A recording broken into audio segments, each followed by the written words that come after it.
Hey everybody, I'm just doing a little bit of a late Heresy Hump Day update. I missed last week on this. I think I was just kind of working on my spooky Oktoberfest stuff and just didn't make a video, or I should say, I didn't make it to making a video for the Heresy Hump Day series. But you know, I'm kind of in the middle of still doing. I've been taking my time and really working on that demon for Spooky Oktoberfest, and I don't really want to do updates outside of that specific update every week, and so I'm just going to talk a little bit about stuff I've got going on, both on the historical side and upcoming projects and things.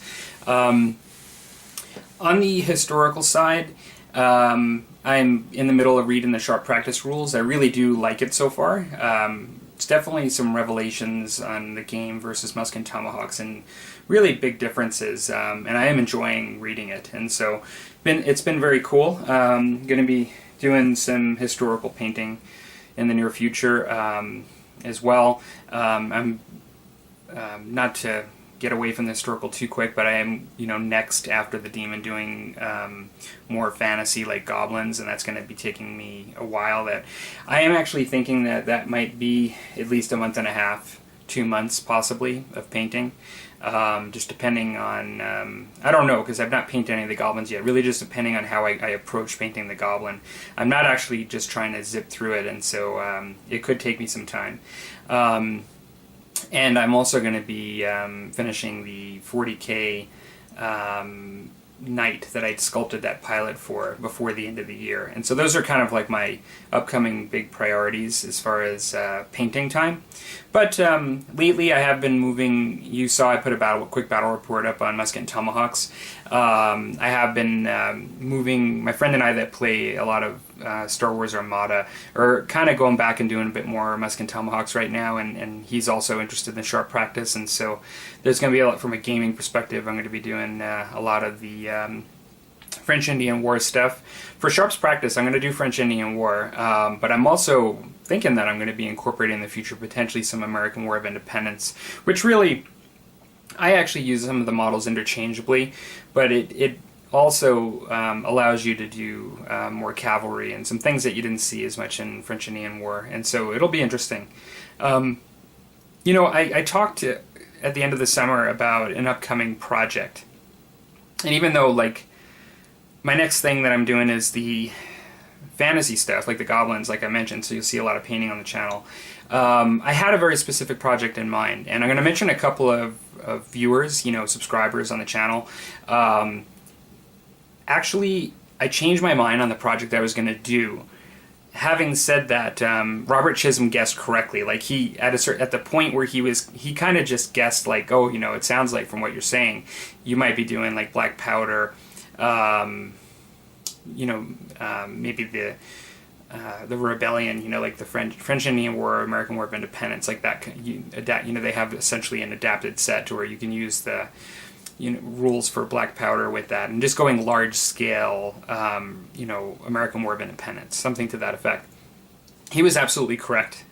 That's what I was thinking about doing, but I've actually changed my mind, and that's for a couple of reasons. One, it really appeals to me to try to do the large-scale black powder game. What's has me holding off at this point, and it's not to say I'm not going to do it, but what has me holding off are a couple of things. One, just getting Sharp's Practice and spending time doing that. Another set of rules, for the historical skirmish.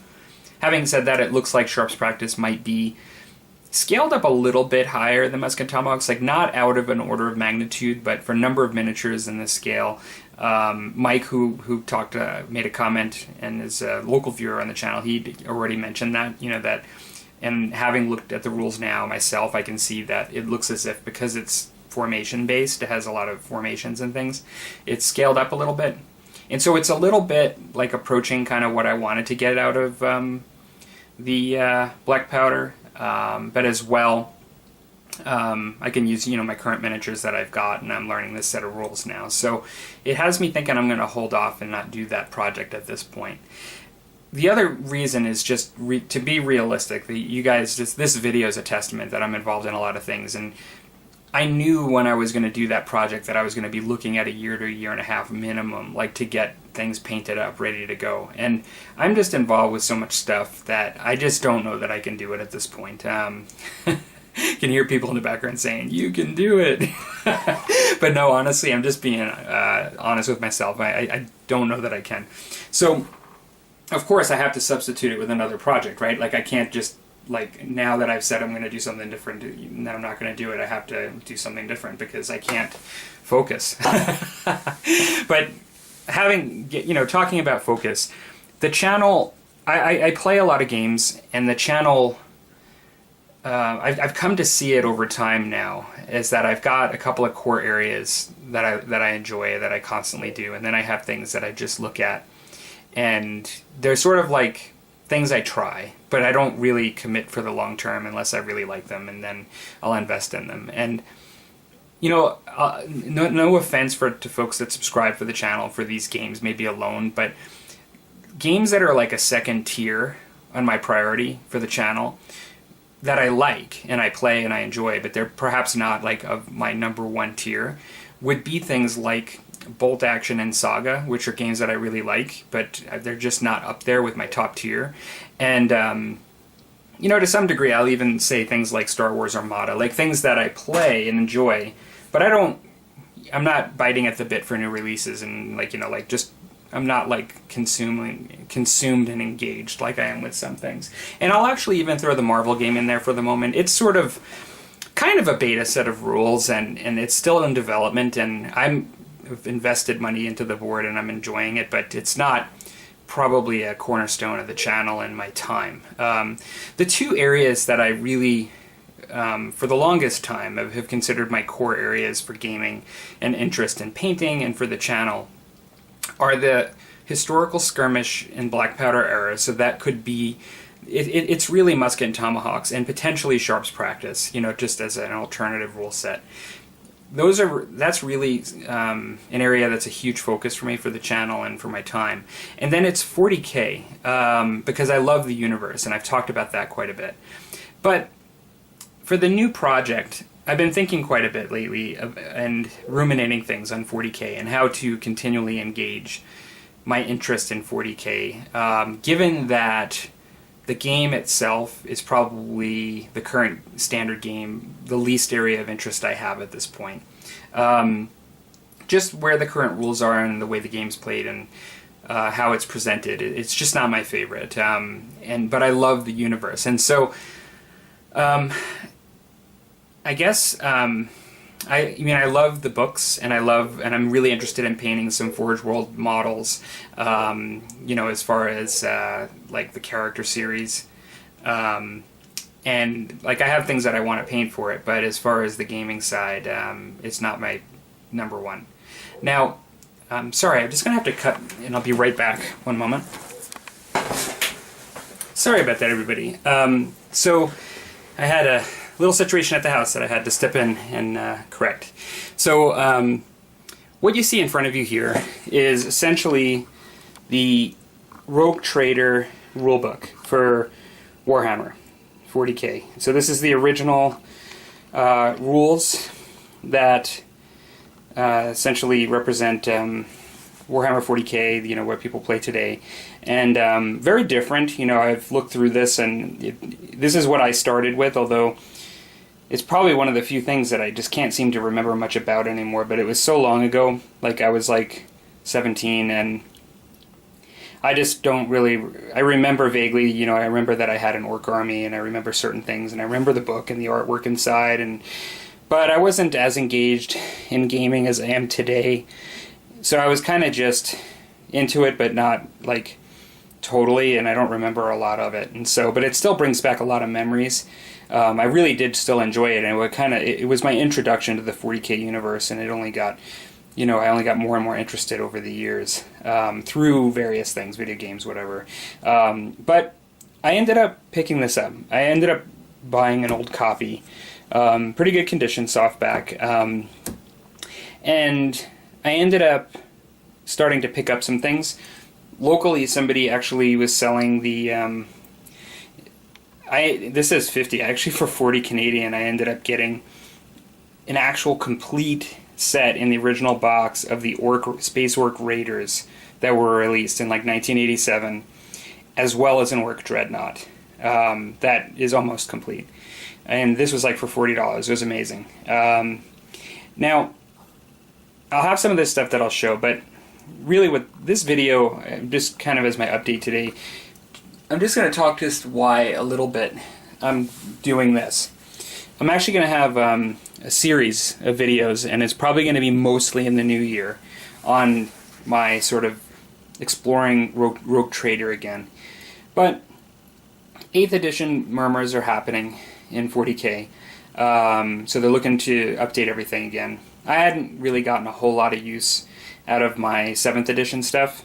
I really love my Eldar Codex. I think it was a beautiful product. I'm really happy to have it, but I didn't really, I didn't even buy the Space Marines Codex for 7th edition, and I have the rules and everything, but I just, other than for Kill Team and just certain things, I just haven't used it a whole lot.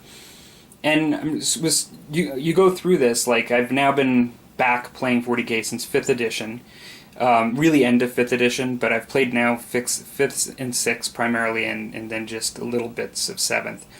And I'm just kind of asking myself, it's the same thing that you hear over and over people talk about. It's just, should I, do I like the idea that they're redoing it again? Do I invest in this? Do I spend all this money? And, it's getting kind of old. Like, I don't even need to have that conversation. Basically, there is a chance I'll still get the new stuff. It really depends on what they're going to do with it. It has to be significantly different than what they have today. Otherwise, I'm not going to get it. I can just tell you that right now. And I'll just continue using the 7th stuff for Kill Team. Having said that, while I was thinking about that, I thought about it, and I've been eyeing this Old Hammer movement. Now, I mentioned Robert Chisholm when it came to the talking about like the black powder stuff. Another person that said something to me a while ago over the summer. Jankmaster.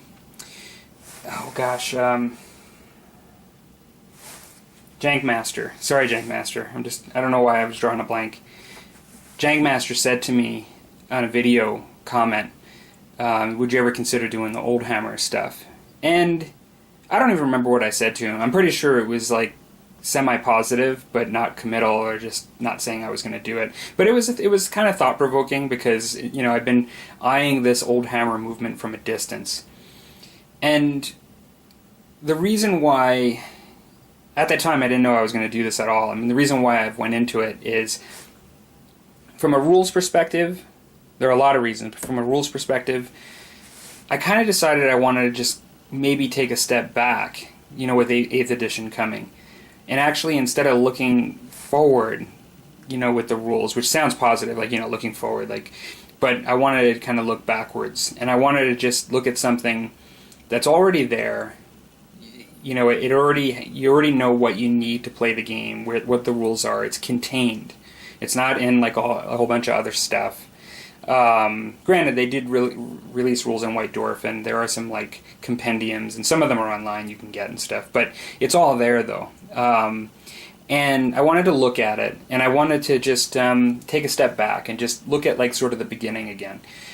And that's why I'm doing it. Now, there are a lot of other reasons. There are reasons that are specific to having seen a copy of this and looked through it before getting it, that really fit with my decision to do it, not just because it was the first. And it has issues with it, don't get me wrong. I mean, I'm sure the people that'll jump in and comment, I mean, like, there were issues back then, as there always were issues with rules, but there are reasons why I've chosen this, and I'm going to do a whole video just on that, because that deserves a whole video in of itself. Now, another thing that deserves a whole video of itself, and I just grabbed one of these, just grab one of these randomly here. Here's one of the Orc Raiders, and like metal miniatures versus old style sculpting versus today is a whole nother topic that people make videos on and things. I'm going to do that. I'm going to do a whole video on why I like these, and acknowledging the sculpting and the technology of today and the design of today, but also why I like these. I really enjoyed stripping these down. These were covered in paint. I love stripping these down and bringing them back to life, ready to paint again. And I've got a complete set of these Orc Raiders, and I can't wait to paint these up. And so that'll be another piece to this series. I'll show the dreadnought that I have here. Now, the one thing it was missing was a gun on this side, which I've got a plasma cannon coming for it. But this is like an old school Orc dreadnought. I don't know which tribe I'm going to sort of do. Like, I'm going to paint these guys, I think, up as just regular Orc Raiders, like they have on the actual box. But I am going to probably pick a old school like group, like the Bad Moons, or somebody. I've not decided yet. I had Bad Moons when I started in the past. I don't know if out of nostalgia with it whether I want to do that again. I might just do Goths. I'm not sure, but I'm going to be doing these guys up. And I also have committed to another side to my forces. And so I already have an Eldar Dreadnought. Now this isn't a Wraith Lord, this is a Dreadnought. This is before they called it a Wraith Lord. So there were Eldar Dreadnoughts, Imperial Dreadnoughts, and Orc Dreadnoughts. And one of the things that I love about going back is that as much as I love the fluff and the culture of 40K, that is what it's become today, it is very interesting to step back to a set of rules before a lot of things were set in stone. Whether it be what troops can take weapons, like this Dreadnought is basically an adaptation of what they call a Warcry variant. I believe it's called the Warcry. And it actually has like the first sort of las type weapon cannon, the Warcry. This is the scatter laser, which came out afterwards and was something that Warwalkers and Dreadnoughts can use. But you could actually piecemeal build your own Dreadnought because they give you the rules to create your own Dreadnought. You could put your own equipment on, your own weapons. You can add up the points and you can make your Dreadnought with the rules. And I just really love some of the opportunities for gaming that's being presented by going back to the beginning. And part of that is that as a 40K fan, you can experience the sort of conflicts. I'm going to talk about more of that when we talk about the rules. You can experience some of these 40K conflicts in a style that you no longer can today. Now, granted, it doesn't have some of the things in that style that you can do today. It works both ways. But there are some really interesting things when you go back to the first edition of the rules. And from a fluff and army building perspective, and even just the way you play your games and how you set them up, you can do some really different things by going back to Rogue Trader. So, I am really excited about this. I'm not going to go on too much any longer really on it, just because I have so much to say, and the series is going to primarily be next year.